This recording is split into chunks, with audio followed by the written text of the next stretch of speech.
সংস্কারের নামে মানুষকে ধৈর্যহারা না করে যৌক্তিক সময়ের মধ্যে নির্বাচন দেওয়ার আহ্বান জানিয়েছেন বিএনপির ভাইস চেয়ারম্যান শামসুজ্জামান দুদু। দুপুরে টাঙ্গাইলের সন্তোষে মাওলানা আব্দুল হামিদ খান ভাসানীর ৪৮তম মৃত্যুবার্ষিকী উপলক্ষে স্মরণসভা অনুষ্ঠিত হয়।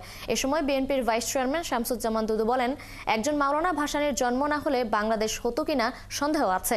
তিনি সকল অন্যায়, অনাচার, নির্যাতন, নিপীড়নের বিরুদ্ধে আজীবন সংগ্রাম করে গেছেন। মানুষের অধিকার আদায়ে তিনি ছিলেন আপোষহীন।